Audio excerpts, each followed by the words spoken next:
ಇವತ್ತು ಕೋಗಿಲು ಗ್ರಾಮದ ವಿಚಾರವಾಗಿ ಒಂದು ಹೋರಾಟವನ್ನು ಮಾಡಿದ್ದೀರಾ. ಅಲ್ಲಿಗೆ ಅಕ್ರಮ ವಲಸಿಗರನ್ನ ಓಡಿಸಬೇಕು ಅಂತ ಒತ್ತಾಯ ಇಟ್ಕೊಂಡು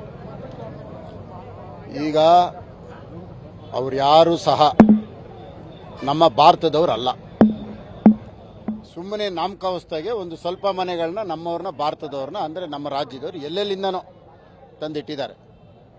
ಅವರೆಲ್ಲ ಬಂದು ಬಾಂಗ್ಲಾ ಪಾಕಿಸ್ತಾನದವರು. ಏನಕ್ಕೆ ಇದನ್ನ ದಾಳಿ ಮಾಡ್ತಾ ಇದ್ದಾರೆ ಅಂತಂದರೆ,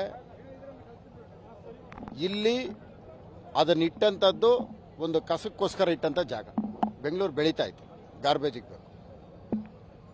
ಅದನ್ನ ಒಂದು ಸರ್ಕಾರಕ್ಕೋಸ್ಕರ ಮಾಡಿದಂಥ ಒಂದು ತೆರವುಗೊಳಿಸಿರೋಂಥದ್ದು. ಆದರೆ ಇದಕ್ಕೆ ರಿಯಾಕ್ಟ್ ಮಾಡಿದಾರಲ್ಲ ಯಾರು? Kerala chief minister.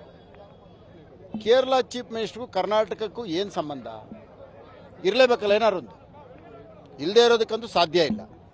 ಯಾಕಂದರೆ ಎಷ್ಟೋ ಕಡೆ BDAನಲ್ಲಿ 400 ಮನೆ 500 ಮನೆ ತೆರವುಗೊಳಿಸ್ತಾರೆ. ಆವಾಗ ಕೇರಳ ಚೀಫ್ ಮಿನಿಸ್ಟರ್ ಮಾತಾಡಿಲ್ಲ, ಇವಾಗ ಮಾತಾಡ್ತಾ ಇದ್ದಾರೆ. ಅದಕ್ಕೆ ಕಾರಣ ಏನು ಅಂದರೆ, ಇವರೆಲ್ಲರೂ ಸಹ ಟೆರರಿಸ್ಟ್ಗಳು, ಕುಕ್ಕರ್ ಬಾಂಬ್ಗಳು, ಇವ್ರುಗಳಿರೋಂಥ ಪ್ರದೇಶ. ಇಲ್ಲಿ ಇದಕ್ಕೆ ಭಾಳ ಪ್ರಮುಖವಾಗಿರೋಂಥದ್ದು ಪಿಣರಾಯಿ, ಕೇರಳ ಮುಖ್ಯಮಂತ್ರಿ, ಅವರ ಹಳಿಯ ಮೊಹಮ್ಮದ್ ರಿಯಾಜ್, ಅವರ ಬೆಂಬಲಿಗರು ಇವತ್ತಿಲ್ಲಿರೋಂಥದ್ದು. ಅವರ ಬೆಂಬಲಿಗರು ಅವ್ರ ಬೆಂಬಲ ಸೂಸೋದಕ್ಕೆ ಮೊಹಮ್ಮದ್ ರಿಯಾಜ್ ಕೇರಳ ಮುಖ್ಯಮಂತ್ರಿ ಹಳಿಯ ಬಂದು ಅವ್ರಿಗೆಲ್ಲರೂ ಇಲ್ಲಿ ಅಲ್ಲಿರೋ MP ಗಳನ್ನ MLAಗಳನ್ನೆಲ್ಲ ಕಳಿಸಿ ನಿಮ್ಮ ಜೊತೆಗೆ ನಾವು ಇದೀವಿ ಅಂತ ಹೇಳಿರೋಂಥ ಕೆಲಸ ಮಾಡಿರೋದು ಕೇರಳ ಮುಖ್ಯಮಂತ್ರಿ ಕೇರಳ ಮುಖ್ಯಮಂತ್ರಿ ಹಳಿಯ ಮೊಹಮ್ಮದ್ ರಿಯಾಜಿಂದ ಇವೆಲ್ಲ ಆಗ್ತಾ ಇರೋದು. ಇನ್ನೊಂದು, ಇಲ್ಲಿ ಬಾಂಗ್ಲಾದೇಶವ್ರು ಯಾರು ಇಲ್ಲ, ಬಿಜೆಪಿಯವರು ಯಾವುದು ಕೂಡ ಪ್ರೂಫ್ ಇಲ್ಲದೆ ಮಾತಾಡ್ತಾರೆ ಅಂತ ಸ್ಥಳೀಯ ಶಾಸಕರು ಕೃಷ್ಣಬೈರೇಗೌಡರು ಇವತ್ತು ಹೇಳಿದ್ರು. ಈಗ ಒಂದ್ ಹೇಳ್ತೀನಿ ಕೇಳಿ, 25 ವರ್ಷದಿಂದ ಇಲ್ಲಿದ್ದೀನಿ ಅಂತ ಹೇಳ್ತಾರೆ. ನೀವು ಗೂಗಲ್ ಮ್ಯಾಪ್ ನೋಡಿದ್ರೆ 2 ವರ್ಷದಿಂದನೇ ಯಾರು ಇಲ್ಲ. 25 ವರ್ಷದಿಂದ ಎರಡು ಸರ್ಕಾರ ಇರೋದು ಯಾರು ಸರ್ಕಾರದಲ್ಲಿ?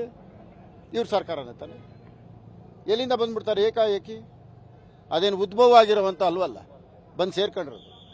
ಇದಕ್ಕೆ ನಮ್ಮ ರಾಜ್ಯದ ಸರ್ಕಾರಕ್ಕಿಂತ ಇದರಲ್ಲಿ ಕೇರಳ ಮುಖ್ಯಮಂತ್ರಿ ಪಿಣರಾಯಿ ಅಳಿಯ ಮೊಹಮ್ಮದ್ ರಿಯಾಜಿಂದಾನೆ ಇದೆಲ್ಲ ಆಗ್ತದೆ. 2021ರಲ್ಲಿ ಬಿಜೆಪಿ ಸರ್ಕಾರ ಇತ್ತು. ಒಂದಿಷ್ಟು ಫೋಟೋಗಳನ್ನು ಕೂಡ ಕಾಂಗ್ರೆಸ್ ಕಾರ್ಯಕರ್ತರು ಹಚ್ಚಿರೋದು.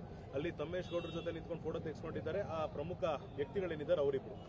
ನೀವೊಂದು ತಿಳ್ಕೊಳ್ಳಿ, ಇವಾಗ ನಾನು ಈ ಕಾರ್ಯಕ್ರಮ ಮುಗಿಸಿ ಹೊರಗಡೆ ಹೋಗ್ತಾ ಇದ್ದೀನಿ, ನನ್ನ ಜೊತೆನೂ ಒಂದಷ್ಟು ಫೋಟೋ ತೆಗೆಸ್ಕೊಂಡವ್ರೆ. ಏನು ಮಾಡೋಕ್ಕಾಗತ್ತೆ? ಫೋಟೋ ತೆಗೆಸ್ಕೊಂಡಷ್ಟು ಮಾತ್ರಕ್ಕೆ ಎಲ್ಲ ಸಂಬಂಧಗಳನ್ನು ಕಟ್ಟಕ್ಕಾಗಲ್ಲ. ಹೋಗೋವಾಗ ಇವಾಗ ನನ್ನ ಹತ್ರ ಒಂದು 50 ಜನ ಫೋಟೋ ಇಟ್ಕೊಂಡ್ರಪ್ಪ. ಅದು ನಿರ್ಮಾಪಕ ಮುನಿರತ್ನ ಅಂತ ಇಟ್ಕೊಂಡ್ರು ಅಥವಾ ಶಾಸಕ ಅಂತ ಇಟ್ಕೊಂಡ್ರು, ಒಟ್ನೊಳಗೆ ಫೋಟೋ ಅಂತೂ ಇದೆ. 2021 ಏನನ್ನ ಇರಲಿ, ಫೋಟೋ ಇಟ್ಕೊಂಡು ಅದ್ರ ಮೇಲೆ ಮಾತಾಡಕ್ಕಾಗಲ್ಲ. 2021ರಲ್ಲಿ ಒತ್ತುವರಿ ಜಾಸ್ತಿ ಆಗಿರೋದು ಬಿಜೆಪಿ ಆಡಳಿತ ಇತ್ತು, ಅವರೇ ಕರ್ಕೊಂಡ್ಬಂದು ಇಲ್ಲಿ ಆಯ್ತು. ಒತ್ತುವರಿ ತಾನೆ. ಒತ್ತುವರಿದಾರರಿಗೆ 24 ಗಂಟೆಯಲ್ಲಿ ನೀವು ಯಾಕೆ ಬಿಲ್ಡಿಂಗ್ಗಳು ಕೊಡ್ತೀರಿ? 10 ವರ್ಷದಿಂದ 1 ಲಕ್ಷ ಕಟ್ಬಿಟ್ಟು ಎಷ್ಟು ಜನ ಕಾಯ್ತಾವ್ರೆ? ಫಸ್ಟ್ ಸೀನಿಯಾರಿಟಿ ಪ್ರಕಾರ ಕೊಡಿ. ನೀವು ಕೊಡಲೇಬೇಕಾ? ಆಯ್ತು. ಒರಿಜಿನಲ್ ಇದ್ದಾರಾ? ಆಯ್ತು. ಯಾವ ರೀತಿ ಕೊಡಬೇಕು? ಕಾಯ್ತಾ ಇರೋರು ಎಷ್ಟು ಜನ ಇದ್ದಾರೆ? ಇಡೀ ರಾಜ್ಯ ಎಲ್ಲ ಕಾಯ್ತಾ ಇದ್ದಾರಲ್ಲ 1 ಲಕ್ಷ ಕಟ್ಬಿಟ್ಟು. ಅವ್ರಿಗೆ ಯಾಕೆ ಕೊಡ್ತಾ ಇಲ್ಲ? ವಲಸೆ ಬಂದಿರೋದು ನಿಜ, ಕೇರಳ ಮುಖ್ಯಮಂತ್ರಿ ಹೇಳಿದ್ದು ನಿಜ. ಹೇಳಿದ ತಕ್ಷಣ ಮನೆ ಕೊಡ್ತೀರಲ್ಲ, ಯಾಕೊಂದು 10 ವರ್ಷದಿಂದ ಕಾಯ್ತಾ ಇರೋ ಕೊಡ್ತಾ ಇಲ್ಲ? ಕೊಡಿ ಅವ್ರಿಗೂ. ಅವ್ರಿಗೆ ಕೊಟ್ಟು 10,000 ಕಂಪ್ಲೀಟ್ ಆದ್ಮೇಲೆ ಇವ್ರಿಗೆ ಕೊಡಿ. ಅವ್ರು ಒರಿಜಿನಲ್ ಇಲ್ಲಿ ನಮ್ಮ ರಾಜ್ಯದವ್ರೆ ಆಗಿದ್ರೆ, ವಲಸೆ ಬಂದು ಇಲ್ಲಿ ಏನು ಇಲ್ಲದೆ ಬಂದು ಸರ್ಕಾರದ ಜಾಗದಲ್ಲಿ ಅತಿಕ್ರಮ ಪ್ರವೇಶ ಮಾಡಿ ಎಲ್ಲ ಏಕಾಏಕಿ ಉದ್ಭವ ಆಗ್ಬಿಟ್ಟು ಇದನ್ನ ಇನ್ನೂ ನಾವು ತಡೆಗಟ್ಟಿಲ್ಲ ಅಂದರೆ ಎಲ್ಲಿಗೋಗುತ್ತೆ? ಬೆಂಗಳೂರು ಈಗಲೇ ಹಾಳು ಮಾಡ್ತಾ ಇದ್ದಾರೆ. ಯಾಕಂದರೆ ಹಸು ಹಾಲು ಕರಿಯೋ ಕೆಚ್ಚಲು ಕುಯ್ದವನು ಹುಚ್ಚ ಅಂತ ಹೇಳ್ಬಿಟ್ಟು ಅವನಿಗೆ ಕರ್ಕೊಂಬಂದ್ಬಿಟ್ಟು, ಓಂ ಶಕ್ತಿ ಮಾಲೆ ಅಲ್ಲಪ್ಪ. ಇನ್ನು ಮುಂದಕ್ಕೆ ನೀವು ರೋಡಲ್ಲಿ ಗಣೇಶನು ಇಡೋಕ್ಕಾಗಲ್ಲ, ಓಂ ಶಕ್ತಿನೂ ಆಗಲ್ಲ, ಅಯ್ಯಪ್ಪನೂ ಆಗಲ್ಲ.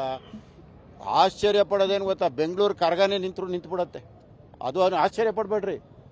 ಬೆಂಗಳೂರು ಕರ್ಗಾನು ಮಾಡೋದು ಬೇಡ ಅಂತ ಹೇಳೋ ದಿನಗಳು ತುಂಬ ದೂರ ಇಲ್ಲ, ಸ್ವಲ್ಪ ಟೈಮ್ ತಗೊಳತ್ತಷ್ಟೆ. ನಿರ್ಭೀತ, ನಿಷ್ಪಕ್ಷಪಾತ, ವಿಶ್ವಾಸಾರ್ಹ ಸುದ್ದಿಗಳಿಗೆ ಮತ್ತೊಂದು ಹೆಸರಾಗಿರೋ ನ್ಯೂಸ್ 18 ಕನ್ನಡ ಈಗ ಆಪ್ನಲ್ಲೂ ಲಭ್ಯ ಇದೆ. ದಯವಿಟ್ಟು ಇಲ್ಲಿರೋ QR ಕೋಡ್ ಅನ್ನು ಸ್ಕ್ಯಾನ್ ಮಾಡಿಕೊಂಡು ಆಪ್ ಡೌನ್ಲೋಡ್ ಮಾಡೋದಕ್ಕೆ ಮರಿಬೇಡಿ. ನಿಮ್ಮ ಬೆಂಬಲ ಹೀಗೆ ಸದಾ ನಮ್ಮೊಂದಿಗಿರಲಿ. ಧನ್ಯವಾದ.